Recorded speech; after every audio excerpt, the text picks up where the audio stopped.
Hello and welcome into another live edition of Locked On Wolves. It is draft night still, and we're trying to catch up with exactly what the Timberwolves are up to tonight. While I was recording, or actually while I was finishing the last live show after the selection at number 22, where the Wolves had traded back to, found out that they had traded back up from number 29 to number 26.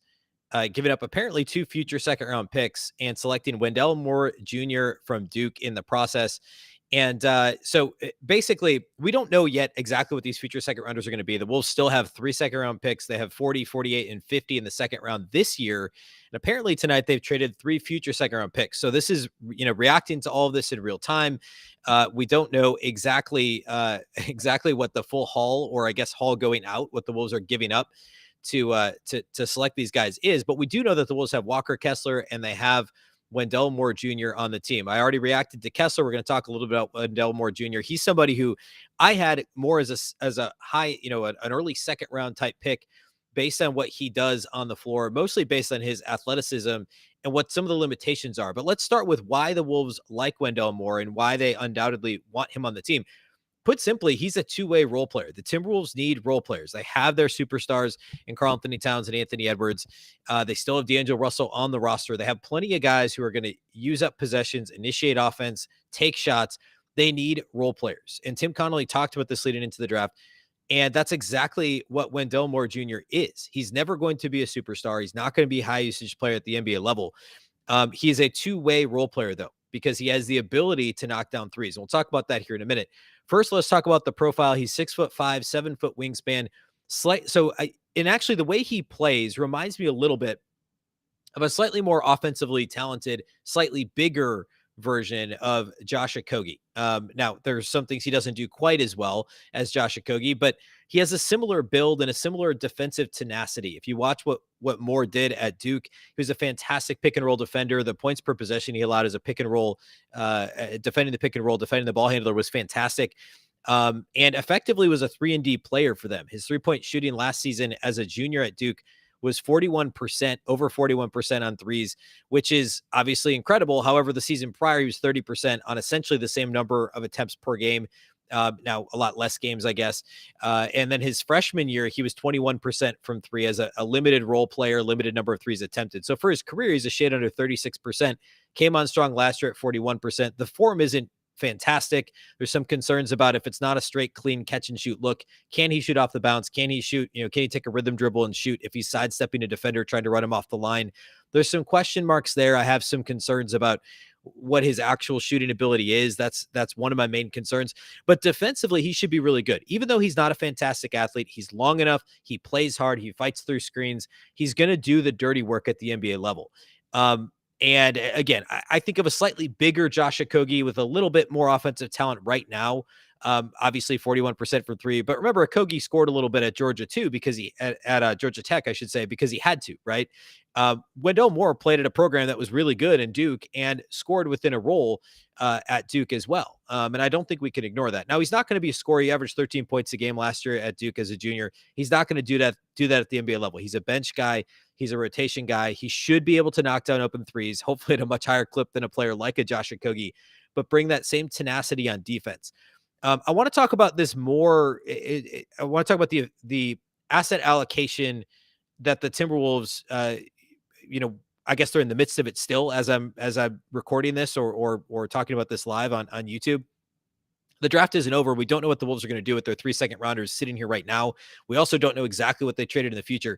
But when we look back at this draft, the asset allocation and the value that Tim Connolly and the Timberwolves front office either did or did not receive from this draft is going to be fascinating to look at, right? I mean, the Wolves came into this draft with 19 and 3 second rounders.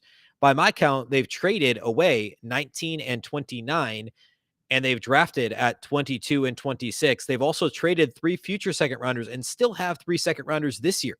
Now, more likely than not, they're going to trade at least 2 of those 3 second rounders for future picks and probably draft somebody, maybe a two-way type player, somebody who could sign a two-way contract, I should say, with their other second round pick. Maybe there's a draft and stash type opportunity there in the second round. It wouldn't surprise me though if at least two of those picks are moved for future picks, because the Wolves just traded away 3 future second round picks.